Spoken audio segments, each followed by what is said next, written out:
Well, hello, everyone. This is the Mirror Minutes, and this is your host, Cody Beaton. And as promised in our first episode, we're going to have a really cool panel of guests today. So we have Kyla Miller, Peggy Daggett-Jones, and Cecily McAlpine. And they're joining us today to talk a little bit about Black History Month, as well as what it means to be a Black professional in the treatment industry.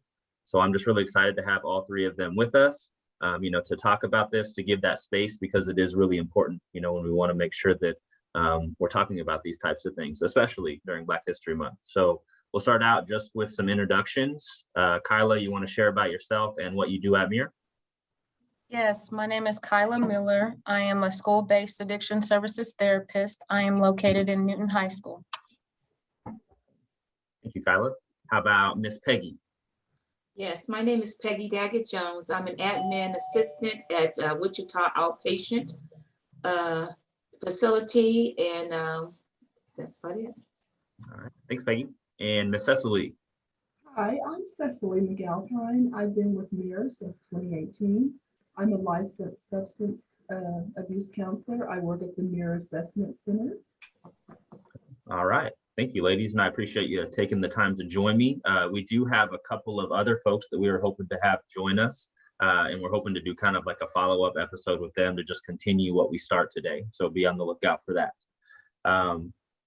So I wanted to ask, each of you guys, how long have you been working in this field? Because a lot of what we're hoping to talk about today is just the lack of having Black professionals in the field, the underserved Black clientele, as looking at the population and the percentages. So I'm just wondering how long you guys have been in the field. So Kyla, I think you're probably the newest to it. So tell us about, maybe how long you've been in this type of work and what brought you to it.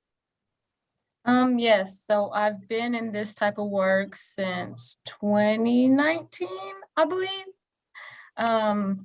What brought me to it was because I have past family that had substance misuse disorders, and then also mental health is a huge thing for me. So I always found a love for addictions and mental health, and this was just my calling. Awesome. Well, we're happy to have you for sure. Miss Peggy, what brought you to this field and how long have you been in it? I have been in this field almost, I guess, about 3 years. It's almost about 3 years. And being an admin, I have a love for people, and I get to talk with them, and they get to talk with me, and sometimes tell me some of their things that's going on with them. So I'm a people person, so I love doing what I do.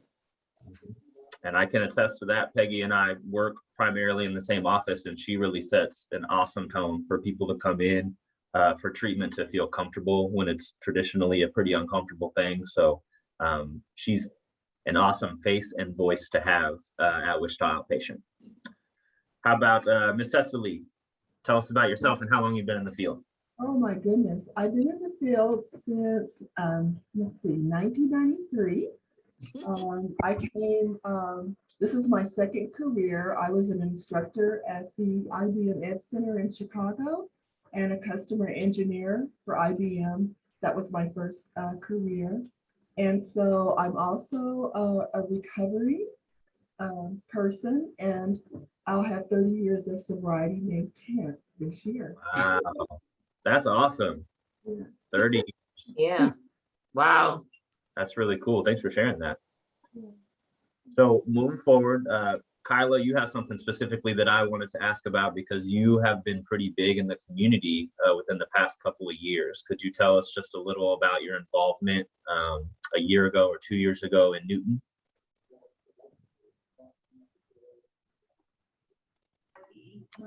The intercom's going off.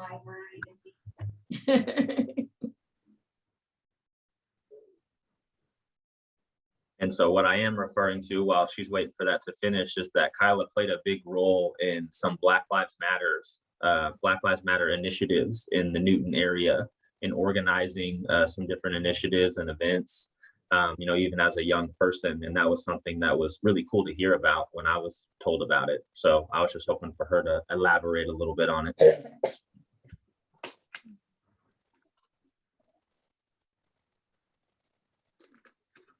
once this very long intercom statement ends. Let's come back. Oh, are you good now, Kyla? No? Okay, we'll come back to it. So how about the question of what Black History Month means to you? So we can kind of switch up the order. How about Cecily? What does Black History Month mean to you? You know, actually, there was a wonderful joke that circulated around my family. I do have a real outstanding family, and I received a meme that this month we get to be blackety black. Mhm, Black all the time, but this month we get to be blackety black mhm. because we celebrate achievements. You know, with social media, people are inputting like, you know, not very well-known facts about people that, you know, really probably should be famous for their achievements. So it's like a celebratory time and also a learning time. And I like Black History Month.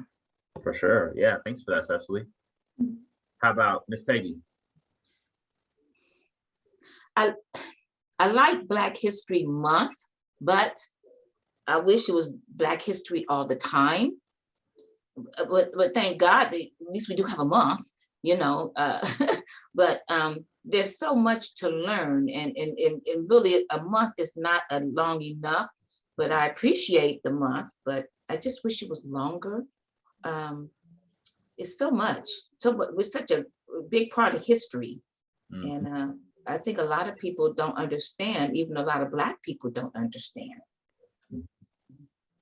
Peggy, now you know why I wanted you on this episode, because you said exactly what I was hoping to hear, that it shouldn't just be about this one month. There should be appreciation at all times, even though, you know, maybe the intent is good to bring that attention and talk about it more, but it really needs to be a consistent thing. It needs to be all the time, because there have been so many contributions to the world that we live in by Black people, and we know that. So I'm glad you said that, Peggy. Kyla, are you available yet? Yes, I am. They had a lot of announcements this afternoon. Yes, so back in June of 2020, I led a protest, AKA a rally here in Newton, at one of the parks. It was, I think, almost 500 people showed up. In Newton, if you don't know where that is, it's predominantly white. Right. So it was really interesting to see how many people that were not of color that came to support, and just a lot of people asking questions of how they could help. A lot of people were there for the right reasons. Now, there were some that were not there for the right reasons, but it was still a really good thing, and it was exciting to see the turnout. Wow, I didn't realize it was 500 people. That's really awesome. That's a lot. So how about that same question that Cecily and Peggy answered? What does Black History Month mean to you? It means a lot, because growing up, we didn't really learn a lot from about our Black side. My mom is mixed, so I knew a lot about my white side, but I didn't really know a lot about my Black side because my mom was adopted. So once I got older and I was able to educate myself, I educated myself more about Black history, because even being a Black person, I did not know much, and I still don't know a lot. Every day I'm learning something new, but it's just exciting to learn and grow as a Black person and be one of those Black women that kids can look up to. For sure. Awesome. Thanks for sharing that. So moving forward, kind of a tag on to that question, what does it mean to you to be a Black professional in the treatment industry? Because like we've talked about, Black people are underrepresented, you know, on the treatment side, the counselors, the admins, there's not enough. And then they're certainly underserved as clients. We don't see near enough Black people for their substance use issues, for their mental health issues, because it's there. It's just not being treated in a lot of places. So just what are your guys' thoughts on that? So maybe Cecily, you could start us out on this one too. Oh, boy. It's a big question. It is It's a loaded question. Well, it's a big question because, you know, what I believe I bring to the field is a result of my family upbringing. And that is the professionalism. And so the fact that I am Black is wonderful, but I'm also, I don't think about that. I am a professional. Right. And I have really strong family values. I come from a very large family, and I would say upwardly mobile Black family. And so I have strong values that I take with me wherever I go. In the field,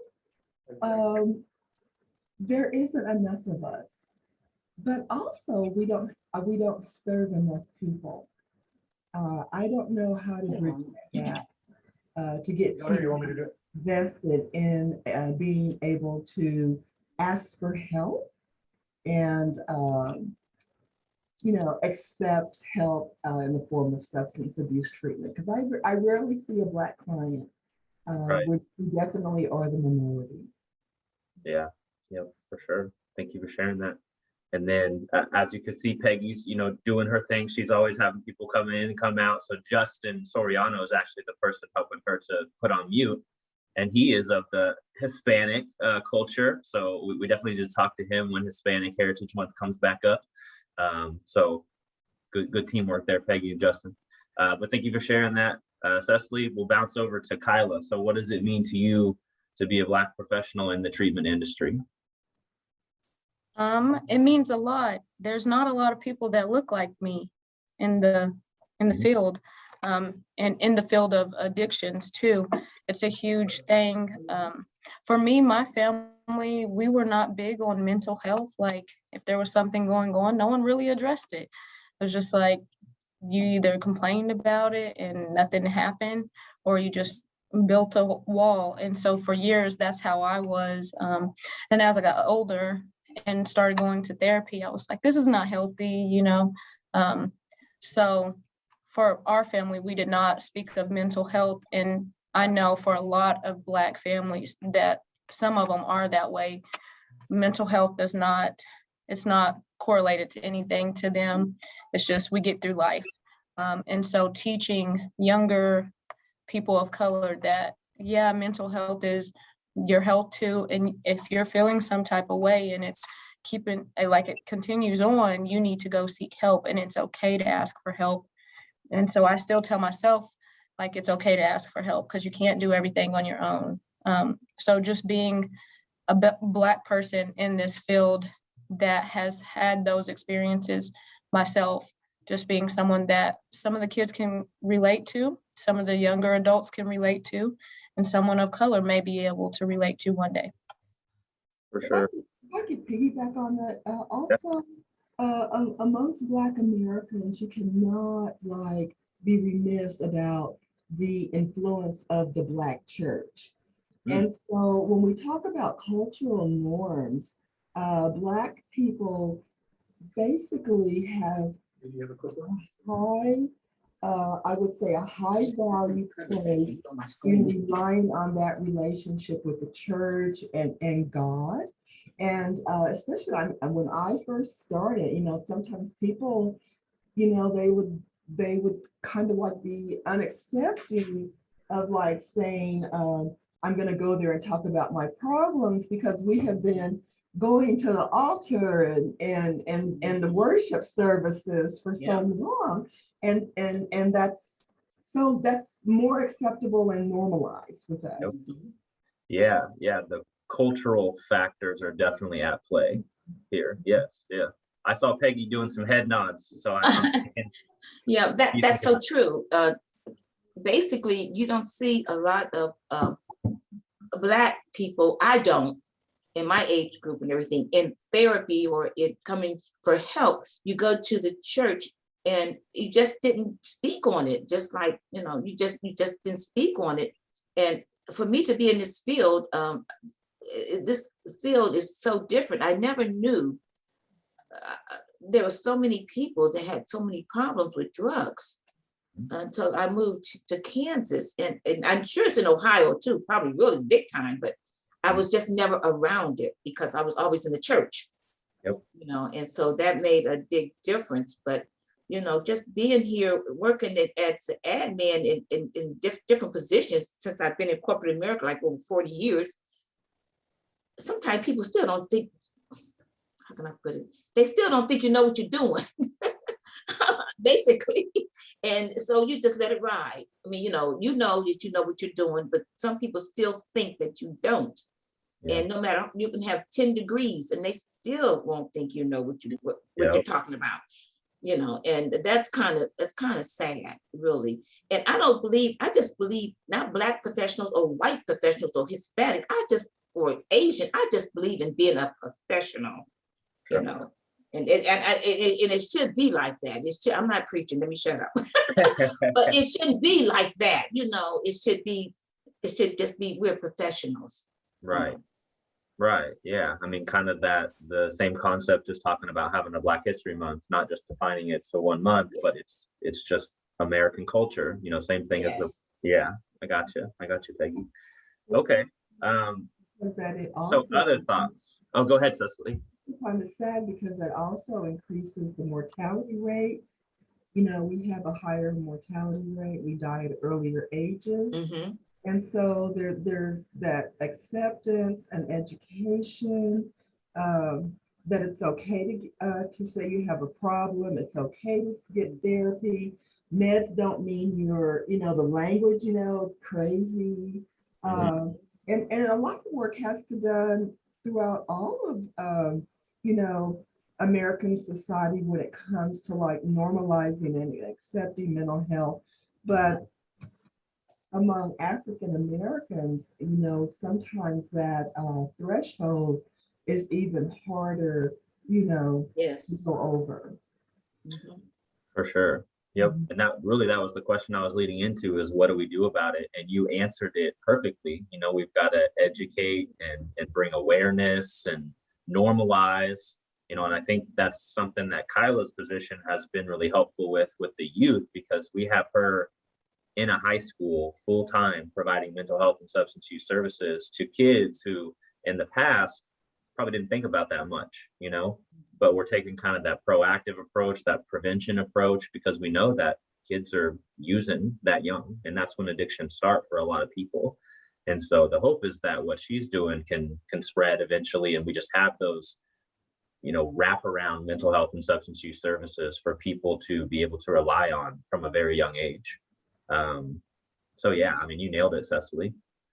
And that will kind of be how we can wrap up, because I want to be respectful of your guys' time.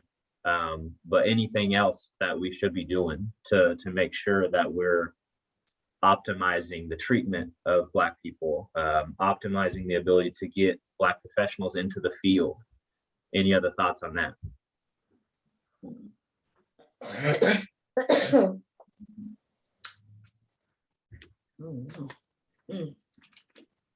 And really,